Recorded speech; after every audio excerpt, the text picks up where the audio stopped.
السلام عليكم. إن شاء الله النهارده عندنا تحليل صفقة سهلة من أسهل الصفقات اللي ممكن تشوفها في حياتك، ولكن بتفوتنا. المشكلة إن هي بتفوت أغلبية الناس، وهاقول لك بتفوتك ليه دلوقتي. أولًا يا شباب بس حابب أقول لكم حاجة، أنا آسف إن أنا ما بعتلكوش صفقة الدهب، لإن ناس كتيرة جدًا طلبتها مني إن أنا أبعتها لكم على التليجرام دي، ولكن هي صفقة صعبة شوية، مش هيفهمها غير الناس اللي فاهمة في السيرة شوية. فانا اغلبيه الناس اللي لسه واخده الكورس اللي هو على المستوى الاول في اليوتيوب لسه مش لسه في البدايه، فان انا ابعت لك صفقه صعبه كده ممكن ما تفهمش حاجه والمواضيع تبقى يعني صعبه عليك، ولكن صفقه زي دي سهله تفتح نفسك للشرط واحده واحده كده. تبدا اول لما تخلص الفيديو ده تجري على الشرط على طول، تبدا تشوف اي صفقه زي دي. المهم، فانا حابب ان انا اوريك الصفقات السهله. والله ما سهل عليا جدا اعمل لكم كل يوم فيديو بالصفقات اللي انا بخشها، ولكن في صفقات صعبه لسه في البدايه واحده واحده. فخلينا بقى نبدا واحده واحده بالصفقه السهله دي، وهوريك ازاي تحاول تخشها ما تضيعش منك. ماشي.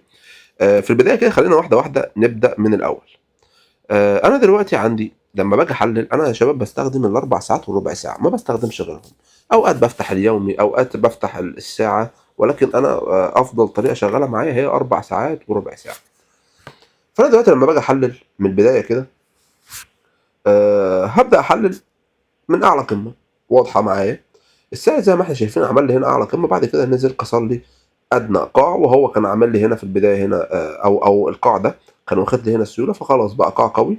فالسعر خلاص عايز يغير اتجاهه من هو صاعد بقى له حبه لاتجاه هابط. ممتاز كده. طيب بعد كده زي ما انت شايف السعر يعني متوقعين ان هو يصحح ويبدا يهبط. طيب تعالى بقى نحدد المناطق اللي السعر ممكن يهبط منها. انا هنا كان عندي اوردر بلوك الاولاني اللي احنا اتفقنا عليه في الكورس، ومحقق كل الشروط اللي احنا متفقين عليها، صح؟ طيب عندي ايه تاني؟ هنا عندي اوردر بلوك الاكستريم، هو كسر اول اوردر بلوك، ولكن كان من الطبيعي ان هو يكسره. ليه؟ الكسر كان ضعيف، صح ولا مش صح؟ اذا كان مش عارف اذا كان انتوا ركزتوا في الحلقه اللي انا قلت لكم عليها الكسر ضعيف هيوصل للاكستريم وممكن يكسر. المهم لو انت لسه في البدايه يعني كده، خش في الكورس اللي عامله لك على اليوتيوب، كورس ممتاز ان شاء الله يقدر يفيدك. المهم بعد كده السعر طلع لاوردر بلوك الاكستريم. ممتاز. طيب وفعلا السعر هبط منه واداني هنا سكوب كنت اقدر اخش منها، ولكن كناش مركزين مع الاسترالي، كنا مركزين مع الذهب الفتره الاخيره يعني. فالمهم كان الذهب الاسترالي سوري يا شباب كان واقف تقريبا هنا. كان واقف هنا شويه. وحللنا الاسبوع اللي فات وقلنا يا شباب الاي يو دي هابط ان شاء الله وبقوه. ودمجنا كده شويه ازواج. المهم يعني ان انا عندي، بص بقى كده ركز معايا بقى هنا شويه. السعر هنا عمل لي قاع وطلع رد من اكستريم. القاع ده كان قوي. ليه كان قوي؟ واخد سيولة المنطقتين دول، فهو مش هيتكسر بسهولة. الأوقات اللي زي دي القاع لو هو قوي السعر بينزل يضعفه الأول، ما يقدرش يكسره، ما بيقدرش فعلا يكسره، خاصة إن هو قاع قوي. فالسعر بيطلع واحدة واحدة، بينزل يضعفه وبعد كده يطلع يرد من منطقة اهتمام، وده طبيعي جدا، بيصحح شوية ويرد. طيب انا دلوقتي عايز ابيع بقى واستهدف الايه؟ عايز استهدف القاعين دول، واستهدف السيوله اللي تحت او اللور لو اللي احنا متفقين عليه بكسره يكمل لي اتجاه الهابط. ممتاز. طيب حدد بقى مناطق. فين المناطق يا سيدي؟ عندي هو مفيش غيره اوردر بلوك اربع ساعات واضح وضوح الشمس اهو. وممكن عشان المنطقه او حددناه يعني، ده عامه يعني في الاسبوع، في تحليل الاسبوع اللي فات او الاسبوع ده يعني من اربع ايام. وعندي هنا فير فاليو جاب، وعندي هنا فير فاليو جاب. المهم ان انت بتحددها يعني بتشوف انتري من عليها. فهمتوا الفكره؟ طيب ولكن احنا ما حددناش المناطق دي. احنا هوريك دلوقتي احنا حددنا ايه. لان احنا دلوقتي حددنا الهيكل الرئيسي بتاعنا على الاربع ساعات. ماشي. وبعد كده هنبدا ناخد الانتري بتاعنا على الربع ساعه. طيب لما نزلنا احنا بقى على الربع ساعه عشان نبدا الامور توضح اكتر، هتنزل على الربع ساعه بقى عايزين نحدد مناطق.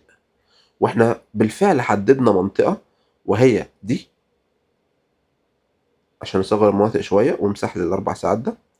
وحددنا المنطقه دي اوردر بلوك مستوي في كل الشروط، واوردر بلوك محترم، وكمان كان عندي قبليه سيوله زي ما انت شايف، واوردر بلوك ميتيجيت وممتاز. ماشي. طيب تعالى بقى ايه الناس كلها بتعمل ايه، وانا من ضمن الناس دي. عملنا ايه؟ حطينا المنبه بتاعنا في المنطقه دي كده وخلاص. سيب بقى، ركز بقى مع الذهب، ركز مع اليورو، المهم ان انت بتسيب السعر. ودي مشكله كبيره جدا، وهقول لك ليه. طب دلوقتي تقريبا كان السعر واقف في المنطقة دي كده ماشي. دلوقتي هل أنا أقدر أبيع من هنا؟ والله لأ. يعني أنت لو جيت قلت حددت لي دلوقتي اوردر بلوك أقول لك في اوردر بلوك حلو وهو في المنطقة دي ماشي ممتاز. ولكن والسعر عمل لي شيفت يا سيدي يا جماله ممتاز كده طيب. ولكن الديل ده كان سحب سيولة مش شيفت طبيعي. أي نعم ساعات بناخد الشيفت على الديول، ولكن اللي فاهم في السيولة شوية يعني احنا بدأنا في المستوى التاني نتعمق في السيولة شوية، ده سحب سيولة خاصة ان هو عندي قاعين. ده الديل ده واخد قاعين، لا هو سحب سيولة مش يعني مش كسر ويطلع ويبيع بالمنطقة. فهمتوا الفكرة؟ فخلاص اول لما اشوف سحب السيولة ده اتوقع كسر الايه القمة دي. ممتاز كده طيب. وهوريك دلوقتي ازاي لما يقفل بديل تعتبره كسر حقيقي. ولكن يعني احنا في الاول وفي الاخر بنتكلم كتير جدا عن افهم السوق مش شرط تحفظ قواعد. وهوريك برضو المثال اللي انا بقول لك عليه دلوقتي. طيب فخلاص يبقى انا اقدر ايه؟ هستنى كسر المنطقه دي او ممكن تاخد صفقه. الديل ده قوي جدا قوي جدا جدا جدا لان هو خد قاع قوي وقاع برضو الى حد ما قوي. ده على ربع ساعه عشان مش 5 دقايق يعني فريم كويس. خلاص هتارجت الايه المنطقه دي. ولكن خلينا نمشي واحده واحده. طيب بس نقف هنا. انا هنا بقى السعر عمل لي ايه؟ عمل لي حاجه اسمها ليكويديتي ولا بلاش نتكلم عليها لان الناس برضو مش تفهمها. المهم ان هو دخل خرج الناس اللي هنا. ممتاز. طيب اقدر اخش والله اقدر اخش من المنطقه دي لان هو عمل لي حاجه ممكن نقول ان هي ليكويديتي بول او هو خرج الناس اللي هنا فطلع خد استوباتهم. واللي اكد لك ان هو طالع ياخد استوباتهم مش هيكمل صعود الهبوط العنيف ده. فهمتوا الفكره؟ طيب انا عايز ابيع دلوقتي خلاص ابيع منين؟ تعالى يا سيدي حدد لي اول قاع كانترنال شيفت. ممتاز. طب تعالى نشوف السعر هيتعامل معاه ازاي. بص كده عمل لي ايه هنا؟ كسر زي ما انت شايف وبجسم. يعني انا كنت متوقع ان هو بديل مش فاكر كانت فين بديل هنا ولكن كسر لي بجسم. فانا دلوقتي عايز ابيع منين؟ بص كده انا لو هتبدا تحدد انا عندي شمعة سكوب قويه. طب ليه دي شمعة سكوب قويه؟ لان هي مش سحبه. يعني خلينا الاول نحددها سكوب.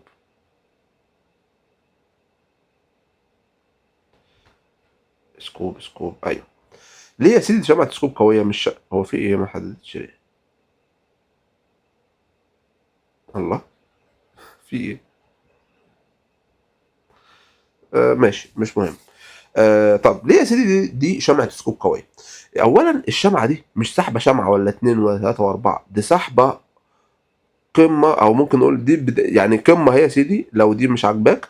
ولكن الأهم بالنسبة لي إن هي سحبة قمة قوية جدا قبلها. فهمتوا الفكرة؟ وزي ما أنت شايف وزي ما قلت لك افهم السوق. أول لما سحبت القمة ده سحب قمة أو سحب سيولة مش إن هو ناوي يكمل صعود. وزي ما أنت شايف 4 5 شموع 6 شموع زي ما أنت شايف هبوط عنيف جدا. طيب بعد كده السعر طالع ابيع منين بقى؟ هي مفيش غيرها السكوب. طب لو انا عايز اوقات السعر ما بيوصلش للسكوب ايوه ممكن اخش من هنا. الفير فاليو جاب ده طبيعي جدا.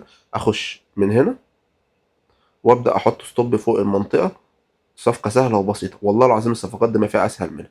ماشي. ولكن كان الافضل ان انت تخش من السكوب خاصه ان شمعه السكوب هي مش صغيره. ده بص شمعه واخده الشمعه شمعتين يعني شمعه كبيره شمعه حجمها كبير. فخلاص تعلق صفقتك من هنا.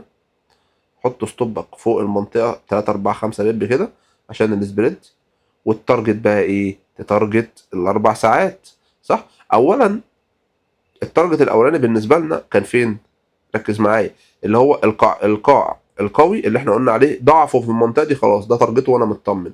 انما بقى انا اصلا في الاساس ايه؟ اتجاه بقى هابط فهتارجت الايه؟ القاع اللي احنا اتكلمنا عليه. خد تعال. بس كده احنا حددنا كل حاجة. تعالى لي نشوف السعر بدأ يمشي مع الصفقة ازاي واحدة واحدة كده. فعل السكوب وزي ما انت شايف خلاص جاب الهدف بنسبة كبيرة. المهم هو قرب يجيب الهدف يعني. المهم انا كعمر ابقى صريح معاك ما دخلتش الصفقة دي. ليه؟ لان هي فعلا ضحكت عليا وانا كنت فعلا حاطط منبه في المنطقه دي كده ان السعر اول لما ياخد لي السيوله دي يبدا يرد من المناطق دي وابدا اشوف انتري فوق. ولكن انا كنت مركز مع الذهب، يعني انتوا لو ملاحظين انا كنت ببعت لكم تحليلات الذهب يوم بيوم، فكنتش مركز خالص مع الاي دي، مع ان احنا حللناه وتوقعنا الهبوط وتوقعنا يعني انت افتح كده التحليل الاسبوعي او البلاي ليست بتاعت التحليلات، هتلاقي ان احنا متارجتين المنطقه دي. ولكن انا الصفقه دي ضحكت عليا. طب نطلع بايه بقى؟ نطلع بايه من الفيديو ده؟ ان انت كل ساعتين 3 تحاول تبص على الشارت. من ناحيه ايه يا سيدي؟ من ناحيه ان انت ما تعلقليش اوردر بلوك وتيجي تحط لي منبه وخلاص، لا. انا من نفسي بعمل كده، ولكن الاي دي انا ما كنتش مركز، كنت بفتح كل ساعتين 3 على الذهب مش على العملات. يعني لان الذهب انا كنت واخد منه صفقتين في اول اسبوع ممتازين، فقلت لا خلاص انا بالنسبه لي بنسبه كبيره انا فاضل لي شويه اعمل التارجت الاسبوعي وخلاص كده. فهمتوا الفكره؟ فعشان كده ما كنتش مهتم ببقيه يعني بقيه الازواج. المهم كانت صفقه حلوه سهله، وانا حاولت ابسطها لكم. لو انت اول مره تشوف الفيديو اعمل لك كورس مجاني على اليوتيوب. لو عجبك يا شباب بالبلاي ليست دي ممكن نشرح صفقات كده سهله كتير ان شاء الله. سواء انا دخلتها، يعني ممكن الصفقات اللي انا كنت بدخلكم زمان كده من 3 4 شهور ممكن احللها لكم، اشوف لكم الصفقات السهله كده تتدربوا عليها. سيبوا لي كده رايكم في التعليقات ولو كده ان شاء الله ممكن نعمل كل يومين فيديو، كل يوم فيديو من سهله وفيديوهات سهله وبسيطه. وبس يا سيدي، مستنيك على التليجرام لو انت اول مره تشرفني ان شاء الله. هسيب لك الرابط التليجرام بتاعي في الوصف. يلا السلام عليكم يا شباب.